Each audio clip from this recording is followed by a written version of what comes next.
হাতের ঘড়িটা গুলির ব্যাগের মতো কোথাও পড়ে গেছে। পেটের ক্ষুধা নিবারণের জন্য কোনো মানুষের কাছে যাওয়া যাবে না, কোনো গ্রাম বা লোকালয়েও যাওয়া যাবে না। মানুষেরও আমাদের শত্রু। আমাদের অবস্থা পাকিস্তানি হানাদার বাহিনীর মতো।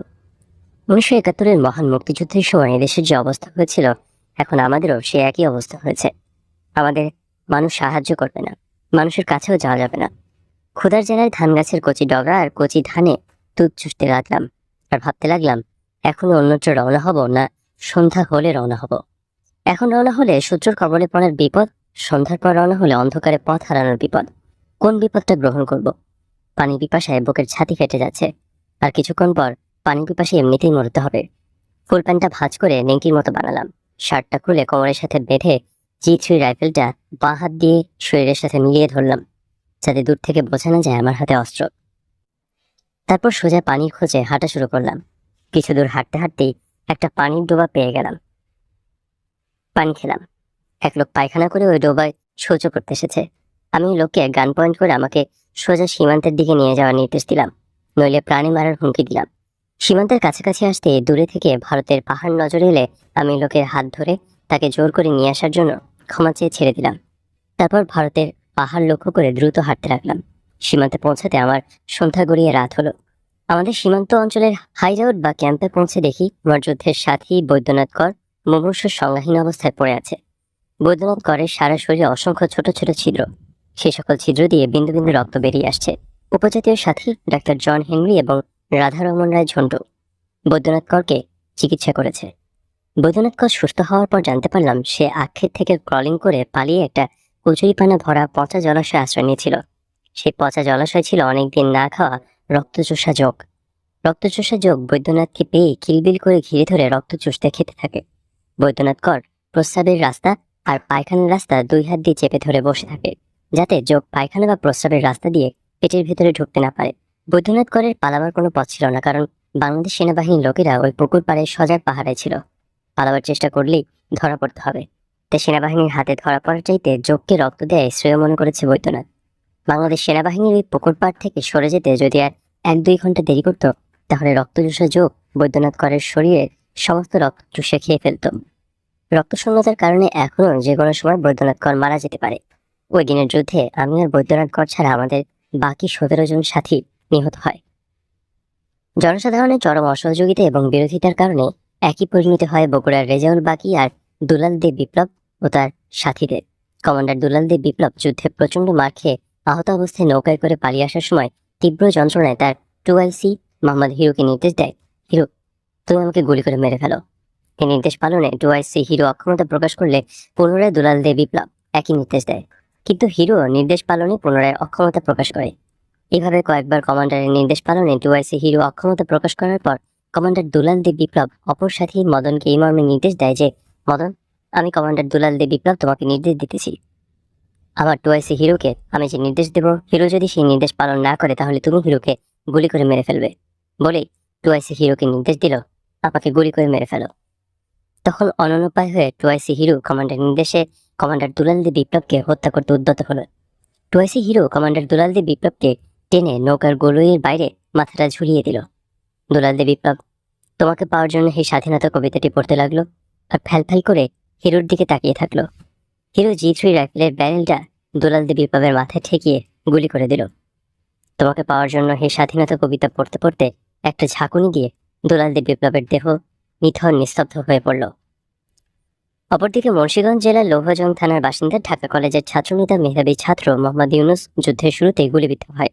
সারাদিন রক্তক্ষরণের পর নাকি মুখে ছেড়ে উঠে ইউনুসের দেহ নিথর নিস্তব্ধ হয়ে যায়।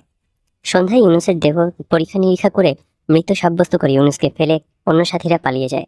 বছর চারেক পরে ঘনিষ্ঠ এক প্রতিবেশীর বাড়িতে এক অনুষ্ঠানে যুদ্ধের কথা উঠলে অনুষ্ঠানে আগত এক ভদ্রমহিলা রাগান্বিত এবং ক্রুদ্ধ কণ্ঠে আমাকে গালাগালি দিয়ে বললেন, আমার ভাইকে তোমরা আহত অবস্থায় ফেলে পালিয়ে গিয়েছিলে। ওই ভদ্রমহিলার কাছে জানতে পারলাম তিনি নিহত বলে ধরে নেয় মোহাম্মদ ইউনুসের বড় বোন।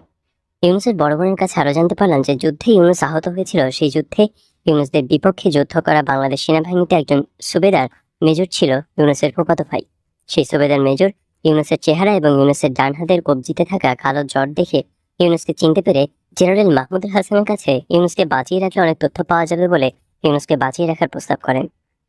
জেনারেল মাহমুদুল হাসান তৎক্ষণাৎ হেলিকপ্টারে করে ইউনুসকে কম্বাইন্ড মিলিটারি হাসপাতালে চিকিৎসার জন্য পাঠিয়ে দেন।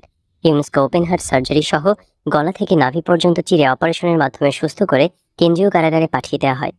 ইউনুস গলা থেকে নাভি পর্যন্ত অপারেশনে এক বিরাট কাটা চিহ্ন নিয়ে 10 বছর জেল খেটে মুক্তি পায়। অন্যদিকে টাঙ্গাইলে এক ব্রিজ ভাঙতে গিয়ে ধরা পড়ে যায় বিশ্বজিৎ নন্দী। সামরিক আদালত বিশ্বজিৎ নন্দীকে ফাঁসিতে মৃত্যুদণ্ডের নির্দেশ দেয়। বিশ্বজিৎ নন্দী ফাঁসির প্রকোষ্ঠে একে একে প্রায় 15টি বছর মৃত্যুর প্রহর গুনতে থাকে।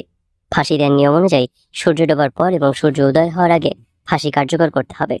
যখনই সূর্য ডুবে যেত, সন্ধ্যা হতো, বিশ্বজিৎ নন্দী অঝর নয়নে কাঁদতে থাকত। সৃষ্টিকর্তা ঈশ্বরকে স্মরণ করত। আজ রাতেই আগামী সূর্যোদয়ের আগেই ফাঁসি হয়ে যাবে, আর পৃথিবীর সূর্য দেখবে না, পৃথিবীর আলো বাতাস ভোগ করবে না। এই সুন্দর ধরনী থেকে চির বিদায় নিতে হবে। সারা রাত কাঁদতে থাকতো আর প্রাণ ভরে ভগবানকে ডাকতো। জীবনের শেষ ডাকা, আর কখনো ভগবানকে ডাকতে পারবে না। এই ডাকাই শেষ ডাকা। এই তো জল্লাদ এসে গেছে, এখনই ফাঁসিতে ঝুলানো হবে, এখন মৃত্যু। ফাঁসির অন্ধ প্রকোষ্ঠের বাইরের দেয়ালে হঠাৎ রোদের ঝলক। এমনি হাসি, অট্ট হাসি। আমার ফাঁসি হয়নি, আমি মরিনি। আমি অন্তত আরো একদিন বেঁচে গেলাম, আরো একদিন পৃথিবীতে থাকবো, পৃথিবীর বাতাস গ্রহণ করব। হ্যাঁ হ্যাঁ, আমি মরিনি, আমি মরিনি, আমি বেঁচে আছি। ফাঁসির অন্ধকার প্রকোষ্ঠে সারাদিন হাসি আর আনন্দ। দিন শেষে সূর্য যখন ধীরে ধীরে ডুবতে শুরু করলো, সন্ধ্যা নেমে এলো, আবারও অঝর নয়নে কান্না আর ঈশ্বরকে স্মরণ করা। এই বুঝি জল্লাদ এলো, ফাঁসির দড়ি গলায় ঝুলিয়ে দিল, মৃত্যু হলো। এভাবে প্রতিদিন, প্রতি সপ্তাহ, প্রতি মাস, প্রতি বছর, প্রায় 15 বছর। সারাদিন হাসি, সারা রাত কান্না। বিশ্বজিৎ নন্দী হিন্দু হওয়ায় ভারতের পশ্চিমবাংলার জনগণের সমর্থন এবং ভারত সরকারের চাপের কারণে ফাঁসি কার্যকর হয় না। পরবর্তীতে বিশ্বজিৎ নন্দীকে প্রায় 15 বছর পর নিঃশর্ত মুক্তি দেওয়া হয়। নজিবুর রহমান নিহার এবং শাহাদাত হোসেন সুজার যৌথ নেতৃত্বে 17 জনের একটি গ্রুপ 1976 সালের অগস্টে সুজার নিজ জেলা গাইবান্ধা দখল করে। গাইবান্ধা দখলের প্রথম লড়াইয়ে সহযোদ্ধা আলমগীর নিহত হয়। 3রা সেপ্টেম্বর 1976 বাংলাদেশ সেনাবাহিনীর বগুড়া ক্যান্টনমেন্ট থেকে 6 বেঙ্গল এবং রংপুর ক্যান্টনমেন্ট থেকে 16 বেঙ্গলের সৈন্যরা পুরো গাইবান্ধা ঘেরাও করে নিহার এবং সুজাদের আক্রমণ করলে নিহার সুজা পাল্টা আক্রমণের মাধ্যমে পিছু হটতে থাকে। লড়াই পিছু হটা, লড়াই পিছু হটা, এই করতে করতে নিহার সুজারা গোবিন্দগঞ্জ থানায় চলে গেলেও সেনাবাহিনী ঘেরাও ভাঙতে পারেনি। 6 সেপ্টেম্বর 1976 বিকাল 5টায় গোবিন্দগঞ্জের কামাদিয়া গ্রামে নিহার সুজাদের 8 জন সাথী যোদ্ধা নিহত হয় এবং গুলি শেষ হয়ে যাওয়ায় আহত হওয়ায় নিহার সুজা হুমায়ুন সহ 8 জন সাথী বন্দী হয়। বন্দীদের মধ্যে নজিবুর রহমান নিহার, আবু বকর সিদ্দিকী, রেজাউল করিম রেজা এবং বিকাশ, এই 4 জন যোদ্ধা আহত অবস্থায় বন্দী হয়। সুজা, হুমায়ুন, মুন্না ও রফিকুল, এই 4 জন অক্ষত অবস্থায় গ্রেপ্তার হয়।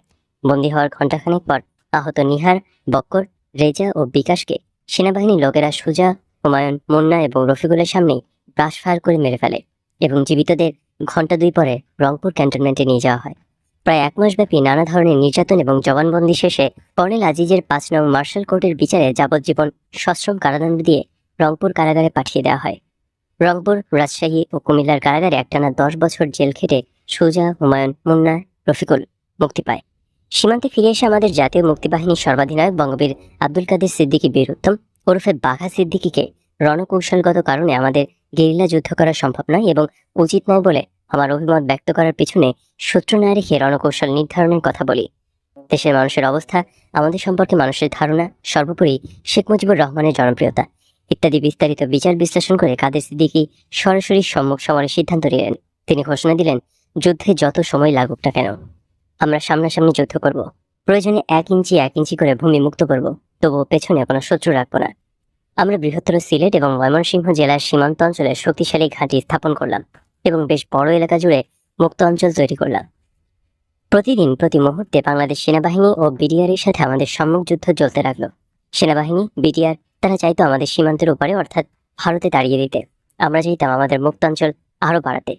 আমাদের সাথীরা ময়মনসিংহ জেলার কমলাকান্দা থানা আক্রমণ করে থানার ওসি আশরাফ উদ্দিনকে সস্ত্রীক ধরে মুক্তাঞ্চলে নিয়ে আসে। পরে আমরা ওসি আশরাফ উদ্দিনকে চলে যেতে বললে তিনি চলে না গিয়ে আমাদের সাথে একাত্ম হয়ে যুদ্ধ করতে থাকেন। বছরখানেক পর আমাদের সর্বাধিনায়ক কাদের সিদ্দিকী আমাদের পক্ষে রেডিও টেলিভিশনের প্রচার চালানোর জন্য ওসি আশরাফ উদ্দিনকে বাংলাদেশ কর্তৃপক্ষের কাছে ফিরে যাওয়ার নির্দেশ দিলে তিনি সস্ত্রীক ফিরে যান এবং কথা মতো ঠিকই রেডিও টেলিভিশনে তার সাক্ষাৎকারে আমাদের কথা প্রচার করেন।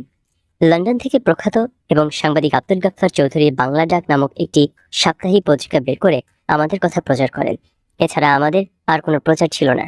ভারতের এসএসবি অর্থাৎ সেন্ট্রাল সিকিউরিটি ব্রাঞ্চ খুবই গোপনে আমাদের সাহায্য করত। তারা অত্যন্ত সংগোপনে আমাদের অস্ত্র এবং গোলাবারুদ সরবরাহ করত।